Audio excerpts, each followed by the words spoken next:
53 personas serán procesadas por el caso cooptación del Estado. Finalmente el juez Gálvez da a conocer su decisión y de eso hablaremos esta noche con el hashtag SFLigados. Vamos a la nota de la decisión del juzgador.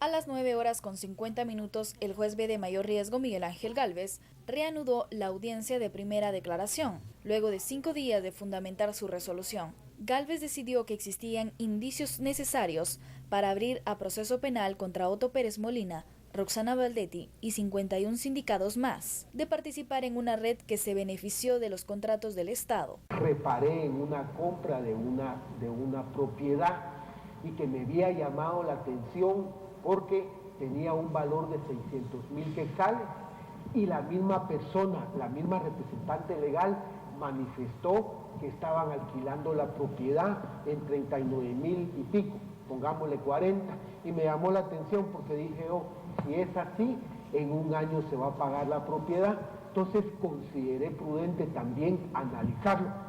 El juez B de mayor riesgo, Miguel Ángel Gálvez, resaltó durante su exposición que no utilizaría la declaración de Juan Carlos Monzón como indicio.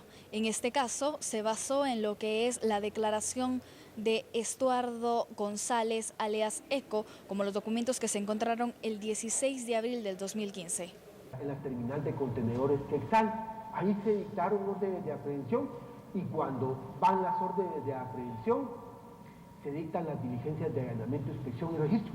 También se localiza mucha evidencia y me da la impresión que está siendo analizada no solo por los fiscales, sino que por los mismos analistas. ¿Por qué estoy haciendo esto?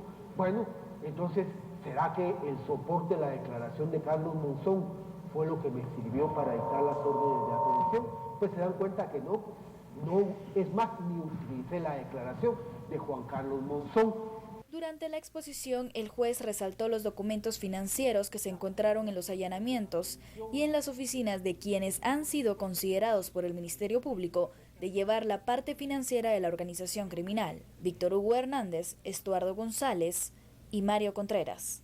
Gálvez explicó sobre los cuadros financieros de recepción de comisiones y los cuadros de contabilidad de las empresas de cartón y declaraciones testimoniales. El juez dio falta de mérito a favor de Marvin Díaz, Julián Muñoz, Raúl Castillo y Luis Montiel Dávila, por no encontrar indicios suficientes de su participación en la comisión de un delito. El Ministerio Público señaló al ex binomio presidencial de ser los cabecillas de la organización criminal y que pudieron beneficiarse con 500 millones de quetzales.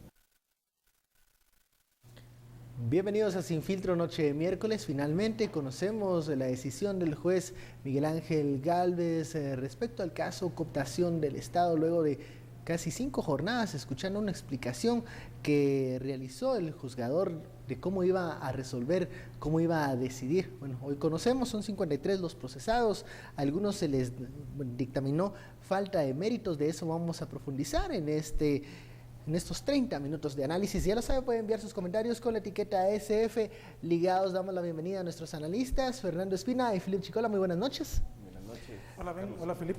Fernando, satisfecho de que, bueno, por una parte ya terminó la explicación el juez Miguel Ángel Gálvez, pero en líneas generales, ¿satisfecho de la decisión que tomó el juzgador?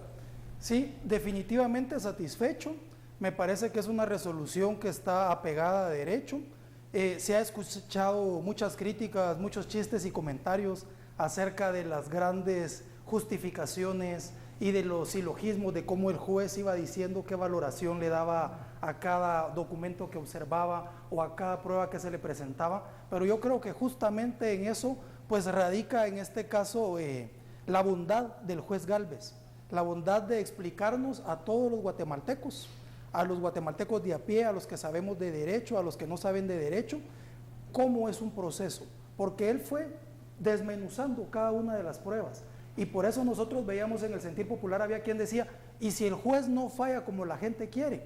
Yo creo que era al revés. El juez nos fue llevando de la mano, nos fue diciendo cómo cada prueba demostraba las cosas, cómo iban ligando a las personas, y eso hizo que la población en general dijera, bueno, no puede haber otra resolución más que ligar a estas personas. Y a los que no se ligaron a proceso, ya conversaremos. Bueno, vamos con Philip. ¿Qué te pareció esta última etapa de la resolución? Bien, yo creo que igual concuerdo con Fernando en varios sentidos. Primero, cuando empezó la audiencia, una de las grandes críticas que veíamos es que todo se basa en la declaración de Juan Carlos Monzón. No toma en cuenta la declaración de Juan Carlos Monzón, y lo que hace el juez durante estos 4 o 5 días es armar el rompecabezas que hemos discutido, que es un caso de esto. Es decir, vean, el testimonio de fulanito dice tal cosa y esto se cruza con lo que dice menganito, y aquí está este documento y este análisis financiero, y ahí está la conclusión de por qué sí hay algo. O sea, ahí creo que se evidenció que el testimonio de Monzón lo único que hace es darle un hilo narrativo a todo este rompecabezas. Segundo, también creo que hubo mucha discusión respecto a la presión que el juez Gálvez podía sentir. Presión que puede venir de varios sectores. No solo la presión, por un lado, de los mismos acusados y de las estructuras oscuras, sino también la presión social que esperaba resoluciones duras en contra de los acusados. Y rápidas. Y rápidas. Nos topamos primero que Gálvez se toma 5 días. Incluso hasta en las redes sociales, durante varios días hubo críticas o mofas del tiempo que se estaba tomando el juez. Pero si analizamos la resolución de Gálvez, bueno, en términos técnicos, no le imputó nuevos delitos a Otto Pérez y a Roxana Valdetti. Simplemente amplió los hechos de delitos que ya estaban imputados. Segundo, a varios de los acusados dijo, vean, a ustedes no les aplica asociación ilícita, solo les aplica lavado de dinero, cohecho, etcétera, etcétera. A otros acusados les da falta de mérito. Es decir, tampoco no hubo una actitud justiciera de parte del juez, sino que el juez hizo lo que tenía que hacer conforme a derecho, que era individualizar el grado de responsabilidad, analizar quién hizo qué, hasta dónde estaba involucrado en la estructura y qué tipología penal le aplicaba a cada persona en lo individual de acuerdo a las pruebas que existían.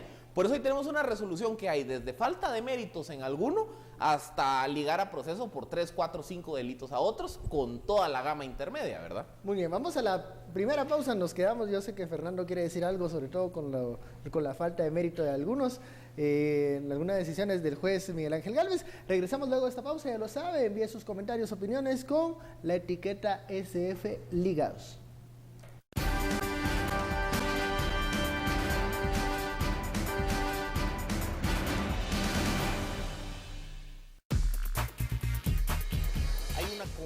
Sobre un tema de RENAP. A lo largo de eso, nadie no nos ha mencionado ni ECO ni el señor Víctor Hugo Hernández. Todo ha sido el tema de Juan Carlos Monzón.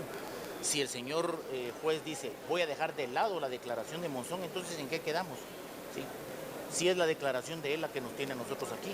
A lo que tuvimos acceso de toda la información presentada por el Ministerio Público, no hay absolutamente nada que sea contundente en este tema. Y si dice, por ejemplo, lavado de dinero, la pregunta es, ¿qué dinero? Por ejemplo, el caso de RENAP dice, hay que investigar a los demás de la Junta Calificadora. Yo nunca fui miembro de una Junta Calificadora, era miembro de un directorio. Porque en la imputación dice el Ministerio Público que yo tenía un voto decisorio. ¿Cuál decisorio? No está establecido en ley nada de eso. Primero, votamos los 3 miembros del directorio. Segundo, cuando se aprueba el contrato, soy el único que no vota. ¿Sí? Además, como lo dije en mi declaración, no hay absolutamente ninguna situación del Ministerio de Gobernación en donde hubiera habido alguna situación en donde se pusiera como antecedente que hubiéramos tenido algo que ver con Juan Carlos Monzón en algún momento. No hay nada de eso, ¿verdad? Ni Víctor Hugo Hernández ni Eduardo González hablan nada de nosotros. En ningún momento lo hacen. Como parte de este análisis, realmente lo que corresponde es trabajar con el Ministerio Público. Aquí, como decíamos, es responsabilidad del Ministerio Público probar culpabilidad, pero nosotros vamos a trabajar para probar inocencia con ellos. Vamos a utilizar todos los recursos que nos permite la ley para ir documentando paso a paso, ir trabajando paso a paso sobre este tema, y no importa si hay que esperar 6 meses, 1 año, 2 años, pero que sea al final, ¿verdad? Como está escrito, todo obra para bien, yo creo en eso, y creo que al final del día puede haber un resultado positivo del lado nuestro. Una vez se pueda aclarar todo, se pueda documentar todo como corresponde. Eran las declaraciones del exministro Mauricio López Bonilla, que hace su análisis particular de la resolución del juez Miguel Ángel Gálvez. Él dice, no tomó en cuenta la declaración de Monzón, y es la declaración de Monzón la que nos tiene acá. Vamos a hablar de eso más adelante. Nos quedamos con el tema de la falta de mérito en algunos casos. Fernando, tu percepción de la decisión del juez Gálvez. Yo insisto que la decisión del juez es acertada. Me parece que él hizo toda una fundamentación y argumentación de los que ligó a proceso y de los que les dio falta de mérito. En este caso yo me atrevería a decir que quien pudo haber fallado en esa falta de mérito fue el Ministerio Público, porque aquí nosotros pensemos que el juzgador, él está sentado en su escritorio, esperando a que el Ministerio Público le demuestre por qué una persona debe ser procesada por un determinado delito. Y si el Ministerio Público no le lleva la suficiente información, él no puede arriesgarse. Su obligación es ser imparcial. Él no puede decir, porque los demás sí los voy a ligar, a este también no. Si la documentación no es suficiente para ligarlos, si la prueba no es suficiente, no los debe ligar. Entonces acá es donde vemos una doble cuestión que debemos de tener en cuenta. Primero, lo que comentabas acerca de la declaración de Juan Carlos Monzón, lo que estaba comentando incluso el exministro de Gobernación López Bonilla. Aquí estamos acostumbrados en Guatemala a que se litiga por los medios. Las personas poderosas han podido pagar abogados defensores que salen en los medios diciendo cosas a favor de sus defendidos. En este caso estamos escuchando a Otto Pérez, estamos escuchando a Mauricio López Bonilla y a algunos otros diciéndonos, metiéndonos la duda de que ellos no son culpables, ellos no son responsables. Pero también se ha dado la oportunidad, algo que nunca se había visto, que ahora tenemos al juez que está siendo televisado y que nos puede explicar su argumentación, que nosotros podemos comprender eso. En el tema de falta de mérito, aquí se habló incluso del problema con la tipificación de algunos delitos. ¿Es entonces responsabilidad del Ministerio Público, como lo plantea Fernando? ¿Hay una cuestión o un problema de origen? Yo creo que es más sencillo. Yo creo que los 4 acusados a los que hoy se les dictó falta de mérito era los casos en los que sí gran parte de su posible vinculación con las acciones criminales descansaba en el testimonio de Monzón. Y hay uno que se me viene a la mente, es el señor Julián Muñoz, que era director de Trifiño. Julián Muñoz, Monzón lo menciona en su declaración y dice, es que a Julián Muñoz le pedimos que nos asesorara porque él sabía de compras y contrataciones y procesos administrativos.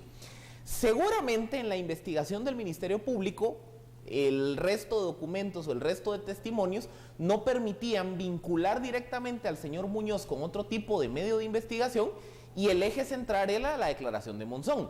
Al no tomar en cuenta la declaración de Monzón, el juez pues no tenía cómo amarrar a esta persona. Y creo que algo similar pasa con Marvin Díaz, porque básicamente su vinculación era negocios en Puerto Santo Tomás.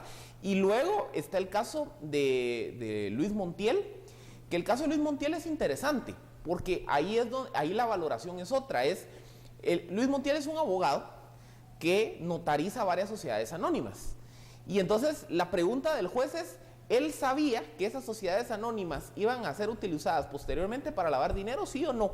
Y la conclusión en el razonamiento de Gálvez es que no, que él solo hizo su trabajo de notarizar. Él no tenía por qué saber para qué se usaron. O sea, ahí es donde se ve lo que dice Fernando, que el juez va individuo por individuo tratando de analizar los hechos, su posible participación, incluso hasta valora el dolo que pudo haber tenido cada de estas personas, y sobre esto falla a quién le da falta de mérito, a quién le dicta ciertos delitos, a quién le quitó otros, a quién los ligó por todos. Por ejemplo, en el caso de Judith Ruiz, aquí hablamos de la posibilidad, la defensa de ella era yo pues cumplía órdenes que se me daban, entonces que pudiese existir la posibilidad que solo quedara por encubrimiento, más que por otro tipo de delito. Al parecer no, el juez Gálvez dice, no, ella manejó recursos, manejó dinero y debió haber tenido algún tipo de conocimiento y no solo fue un encubrimiento de esa actividad. O sea, también hubo estrategias de la defensa que al final no dieron resultado, fuera del tema de Monzón. Por ejemplo, escuchamos a Mauricio López Bonilla que nos dice, a nosotros nos tienen acá por la declaración de Juan Carlos Monzón, pero ¿será cierto que solo por eso están ellos ahí? Eso es una cuestión clave.